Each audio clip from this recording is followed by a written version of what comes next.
ગામ વાવડીના વકોભાઈ નામે ગરાસિયા પાકા સત્સંગી હતા. એમને મનમાં શ્રીહરિના દર્શન કરવા ગઢપુર જવાનો સંકલ્પ થયો. ગઢપુર જતા પોતાની સાથે રસ્તામાં હથવારા તરીકે એમણે એમના ગામના બાવાજી ભવાનગરને પૂછ્યું કે લા બાવાજી, મારા હારે ગઢપુર આવીશ?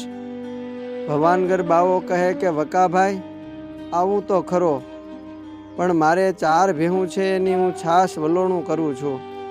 એ સ્વામિનારાયણ કરી દેખાડે તો હું ગઢડે તમારા ભેગો આવું. વકોભાઈ કહે, હાલને, એ તો મારા ભગવાન છે, એને 4 ભેહુંની છાશ કરવી એમાં શું? એ તો તારા મનના બધાય સંકલ્પ પૂરા કરશે. ભવાનગર તૈયાર થતા બેઉ ભાતું બંધાવીને ગઢપુર આવ્યા. બેઉએ સંતો ભક્તોના દર્શન કર્યા. જ્યારે શ્રીહરિના દર્શન કરવા ગયા ત્યારે શ્રીહરિ કહે કે વકાભાઈ, તમે ભવાનગર બાવાજીને હારે લાવ્યા એમને? વકાભાઈ કહે કે આ મહારાજ, તે તો વૈરાગી છે.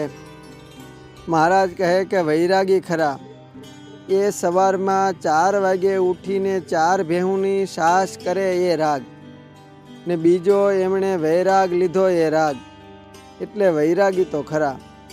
એમ કહીને શ્રીહરિએ એ સમયે તુરત જ 4 ભેંસોની છાશ વલોણે કરી દેખાડી. આ જોઈને પોતાનો સંકલ્પ પૂરો થતાં ભવાનગર બોલ્યો કે મહારાજ, વકાભાઈ હારે ગઢડા આવતા પહેલાં મેં મનમાં સંકલ્પ કર્યો હતો કે જો તે ભગવાન હોય તો 4 ભેંસની છાશ કરી દેખાડે તો હું એને ભગવાન માનું. હવે મને તમારા શરણે લ્યો ને તમારો સત્સંગી કરો. શ્રીહરિએ ભવાનગર બાવાજીને વર્તમાન ધરાવીને સત્સંગી કર્યા. આગળ જતા ભવાનગર શ્રીહરિના આશીર્વાદ તેમજ સંતોના યોગે એકાંતિક ભક્ત થયા અને પોતાનું રહેવાનું ઘર હતું એ ગામમાં મંદિર કરવા સારું કૃષ્ણાર્પણ કર્યું અને અંતે અક્ષરધામના અધિકારી થયા.